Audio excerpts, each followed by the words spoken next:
Hello boys and girls, here's some questions from my followers over on the Russian channel. If you're a Russian speaker and you'd rather hear me in Russian, then follow the link below and go there.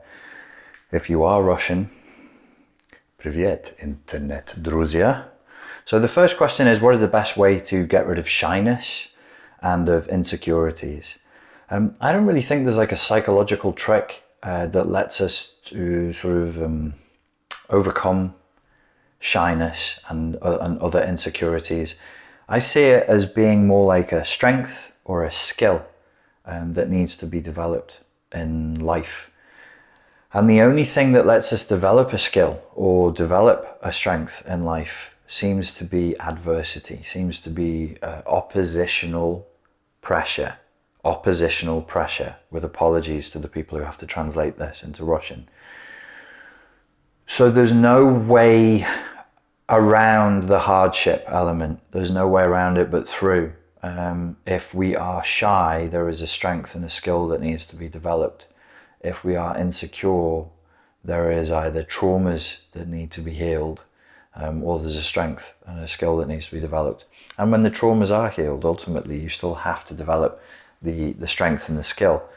As with all strengths and all skills, they require daily practice, consistent, disciplined action over time. And then you won't be so shy and you won't feel so insecure. Second question. I'm recovering from an abusive relationship. How do I distinguish laziness and procrastination from my body's need to rest?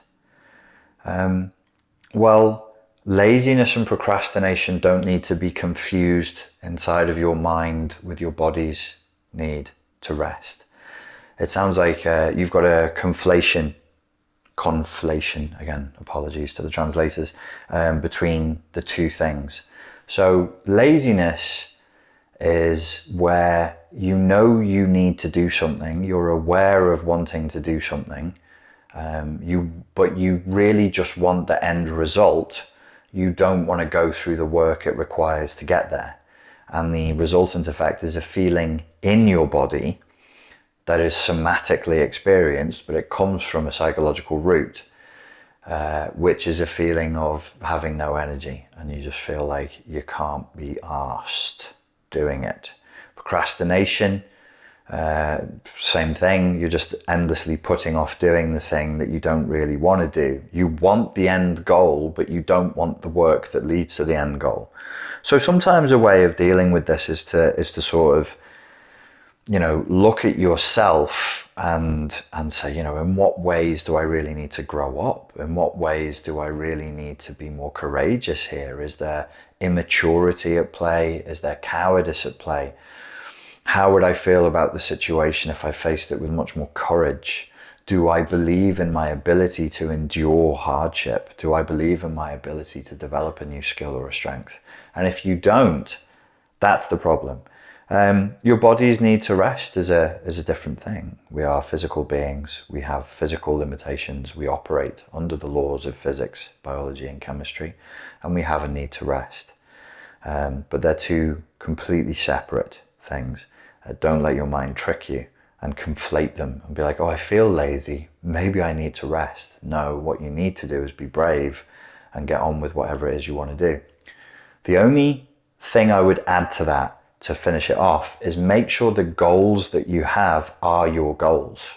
Do you really want to do the thing that you feel lazy about doing the work to get done? So you have a goal in mind and it's over there, and there's all this work that's required to get to that goal. Do you really want that goal, or has somebody imposed that goal upon you? If you really want it, then yes, you're just dealing with maybe a little bit of an immaturity issue, maybe a bit of a courage issue. But if it's not your goal, that's why you don't want to get there. Or there's a part of your unconscious that knows that if you achieve that goal, things would hurt. Explore that. It's important. Number 3, what are the first signs of recovery from a trauma? How do you know that healing is not happening? There is no simple answer to this, I'm afraid, my friend. It really depends on what kind of a trauma you're recovering from. Trauma is an umbrella term for, pain and pain and wounds that are not physical but emotional and psychic show up in a almost infinite number of manifestations. So you'd need to know the trauma you're recovering from. So if it was, I'm recovering from the trauma of the death of somebody I was close to and I've been depressed, the signs of recovery from that trauma would be you would be depressed less.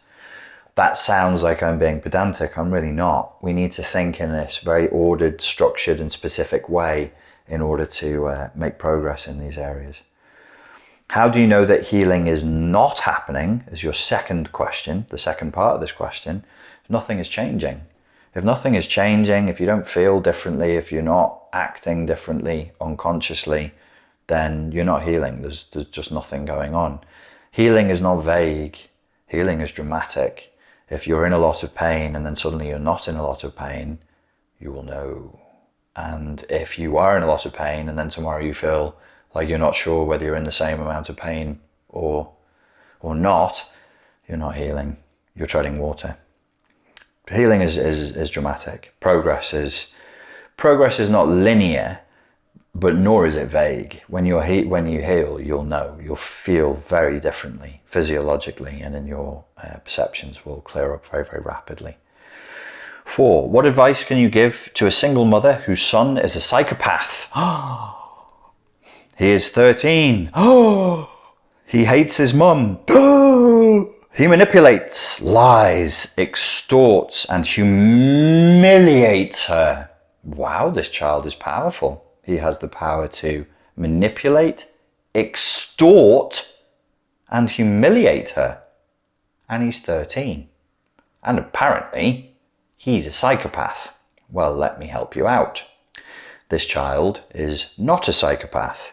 It's not possible to offer a diagnosis of psychopath to a child, nor is it particularly useful.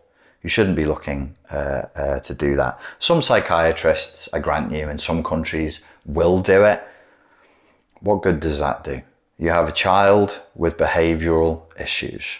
What do we do with children with behavioural issues?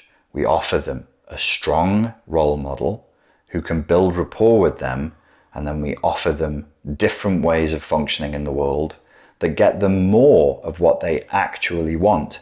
This is just acting out. He sounds like he's rebelling against his mother. So there's something in the power dynamic with his mum. Maybe he is angry with her. Maybe at some unconscious level he wants to punish her for doing something that she's either has done or that he just fantasizes she has done, because he's 13. He's just a kid. He's just a child. He doesn't know how to operate in the world. He is really, has less power than you're making out here. And it's not useful to aggrandize him with psychiatric titles, nor to condemn him. I mean, personality disorders like psychopathy are for life. I don't find it useful to brand children in this way. He's just a kid. He's still malleable. He's still open. Believe me, you say he's manipulative. There's nobody is more easy to manipulate than an adolescent teenager. If you want me to teach you how to do that, I can do that in another video. But I would reframe this whole thing. You've granted this child way too much power. He's just a kid.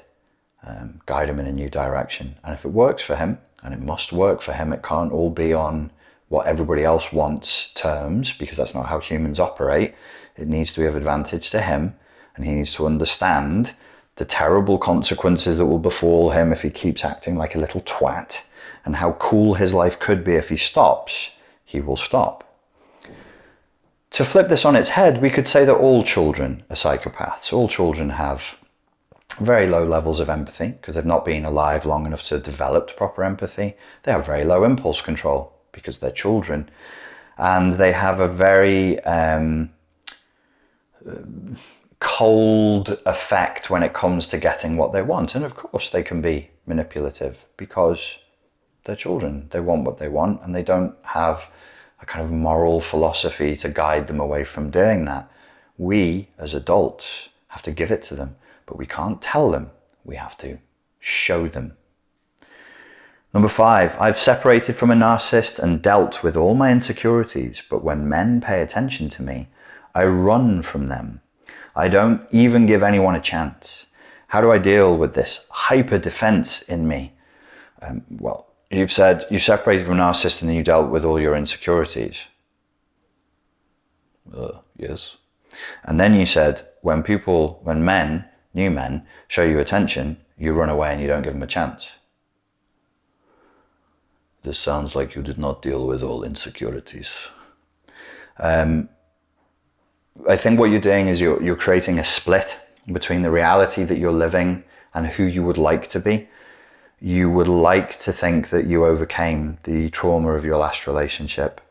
You haven't. You said, I've separated from a narcissist and dealt with all my insecurities. If you were stood in front of me, I'd be saying, how long ago was that? If it was less than 18 months ago and the person actually was on the spectrum for narcissism, it's very unlikely that you would have completely dealt with it. If it's 3 months ago, you are living in a fantasy land, my friend. This will take time for you to recover. So you're defensive because you don't feel safe. We have to get you to the point where you feel safe. It's not other people that you're worried about, it's you. You don't trust yourself to make good judgments about men and love anymore. And it's going to take some time for you to prove to yourself that you can make good judgments about men and about love in the future. And I hope that you do. In fact, I am sure you will. Final question, how do you get rid of the narcissist's projections if there was projective identification? How do you get rid of someone else's programming? Well, the first thing is, it's a bit like saying, how do you get rid of a story? It's a valid question. I'm not being dismissive. How do you get rid of a story? Like if somebody puts a story on you, how do you get rid of that?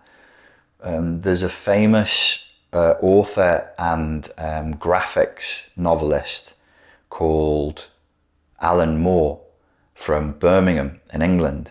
A very strange looking chap who believes in magic and psychology and narratives and all this kind of stuff. Very smart guy. And you've probably seen some of the movies that he created, like The Watchmen was one of them, and the other one I can't remember. And he would talk about putting a hex on somebody by laying a satire upon them. So words have power, and if you mock somebody, it can be powerful. Now, if this person did it publicly, that is a real problem and it can take years to deal with, and you may even need to hire a professional. But if it's only interpersonally, the only person who needs to be convinced that what they said of you wasn't true is you. You're the only person there. You're the only person receiving this story of you, which is what a projective identification is. Somebody's telling a story of who you are and making you doubt yourself. So how do you get rid of somebody else's programming in this regard? Is you become more certain about who you are.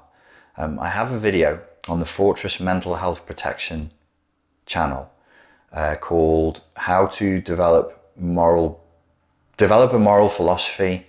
Your boundaries will protect you. I will have Max translate that into Russian and upload it for your viewing pleasure this week. Excellent questions. Thank you very much, my friends. And thank you for your time and for your attention. And I look forward to speaking to you soon. If you have any more questions, please send them over to Max and he'll send them to me. Spasibo.